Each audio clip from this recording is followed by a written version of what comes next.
The story began in 1614 when a band of English explorers sailed home to England with a ship full of Patuec Indians bound for slavery. They left behind smallpox, which virtually wiped out those who had escaped. By the time the pilgrims arrived in Massachusetts Bay in 1620, they found only one living Patuec Indian, a man named Squanto, who had survived slavery in England and knew their language. He taught them to grow corn and to fish and negotiated a peace treaty between the pilgrims and the Wampanoag Nation. At the end of their first year in 1621, the Pilgrims held a great feast honoring Squanto and the Wampanoags. But as word spread in England about the paradise to be found in the New World, religious zealots called Puritans began arriving by the boatload. Finding no fences around the land, they considered it to be in the public domain. Joined by other British settlers, they seized land, capturing strong young natives for slaves and killing the rest. But the Pequot nation had not agreed to the peace treaty Squanto had negotiated, and they fought back. The Pequot War was one of the bloodiest Indian wars ever fought.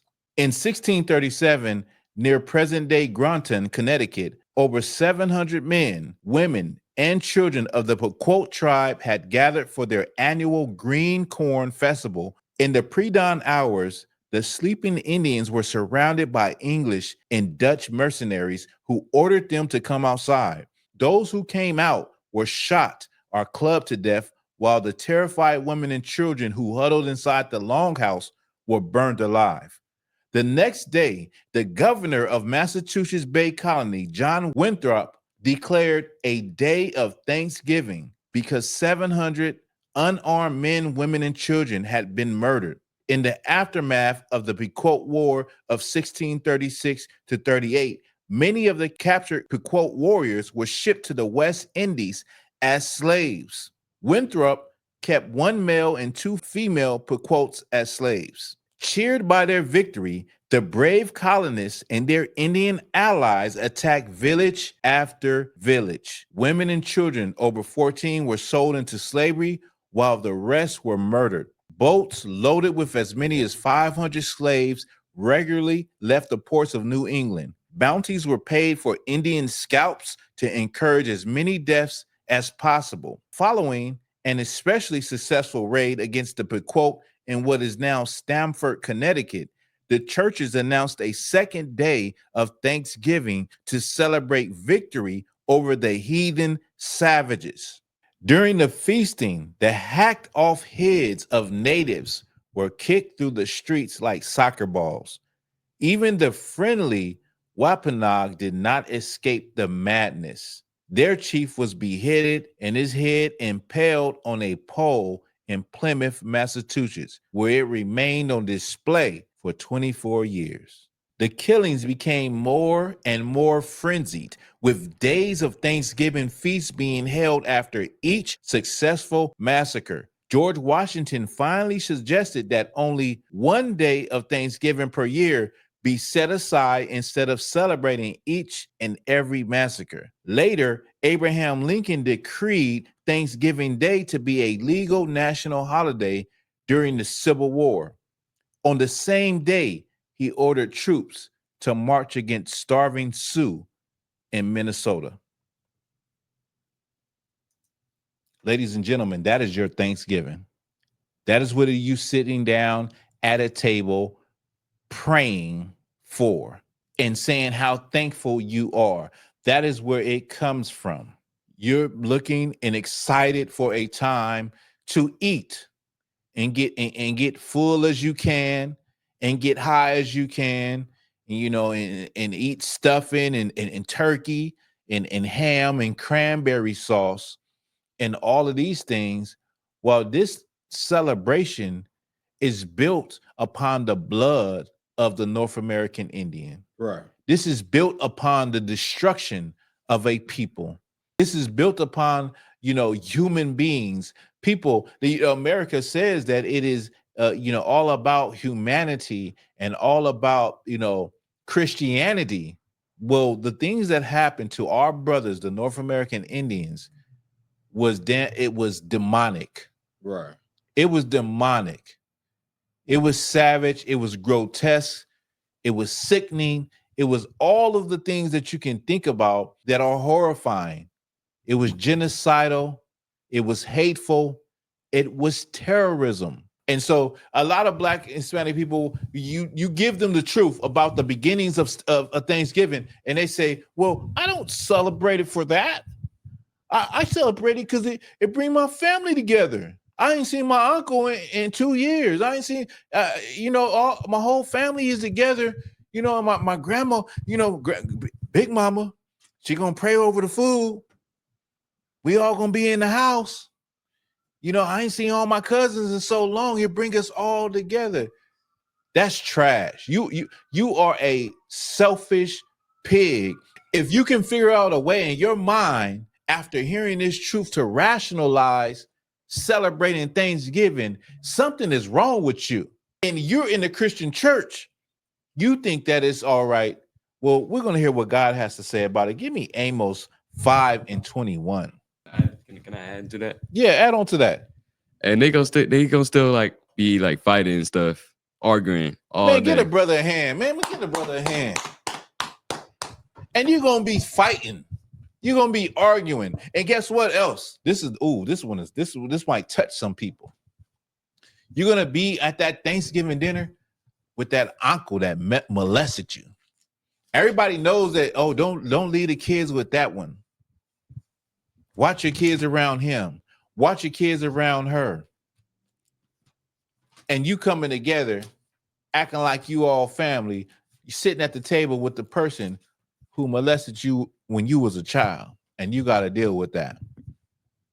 That's the reality of Black families. That's the reality of Hispanic families during these holidays. That is the reality. That's real truth, real life.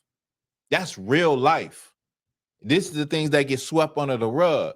But you're sitting here and you're celebrating this holiday and you're eating this food on top of the bones of the North American Indians. Right. Go ahead. Come on.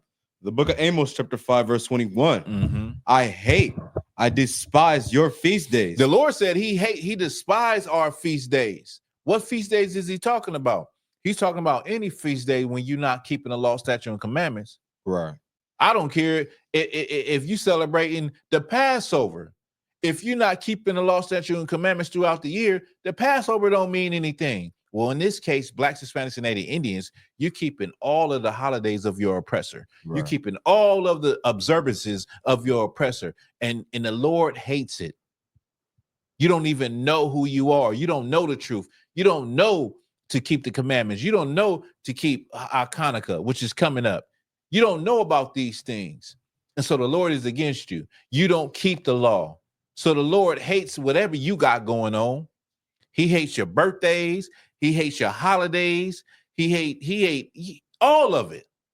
Go ahead. Come. And I will not smell in your solemn assemblies. I don't want to smell in your solemn assemblies. You know what the Lord loves? He loves the smell of a real burnt offering, of keeping the law, statute, commandments. That smoke that come up from them incense when you keeping those holy convocations. You know what I'm saying? That smell that comes up from the food when we all here in this room together, keeping the high holy day. The Lord loves that. Right. He loves that solemn assembly. He don't love no damn Thanksgiving. While you is Big Mama, everybody hold hands, bow your head. Lord Jesus, thank you for the Lord don't care about that. Right. The Lord is not in that. Read it from the top. Come on. The book of Amos, chapter 5, verse 21. I despise your feast days, and I will not smell in your solemn assemblies. Mm-hmm. Though ye offer me burnt offerings and your meat offerings, I will not accept them. The Lord doesn't want nothing to do with it. His back is turned towards Thanksgiving. He doesn't want a damn thing to do with it. None of these holidays, Christmas, none of them. Easter, everybody bow your head. Who made who made these hog maws? Who made the chitlins? Like the Lord don't care about that. He don't give a damn about that. Is there any more on that? Come on. Let me hear it. I will not accept them, neither will I regard the peace offerings of your fat beasts. The Lord don't care about your spread. Some of y'all had we got the honey dip turkey right here. We got the this turkey is a deep fried turkey right here, and this the honey ham with the pineapples and the cherries and the molasses salt. The Lord don't care about your spread and your fat beast, right? And all of the dainties and the goodies that you done laid out for the family and how beautiful the spread is. The Lord don't give a damn about that, right? Okay. Red Cloud said, all the promises made in the treaty have never been fulfilled. The object of the whites is to crush the Indians down to nothing. That's Red Cloud. And you know, that is what has happened. When you look at Native American Indians today, they are suffering. They're in poverty. They're number one in the suicide rate. Number one in alcoholism. Why is that? It's because they've been crushed to powder by the white man. Everything about their existence is destroyed because they was once a strong and powerful people.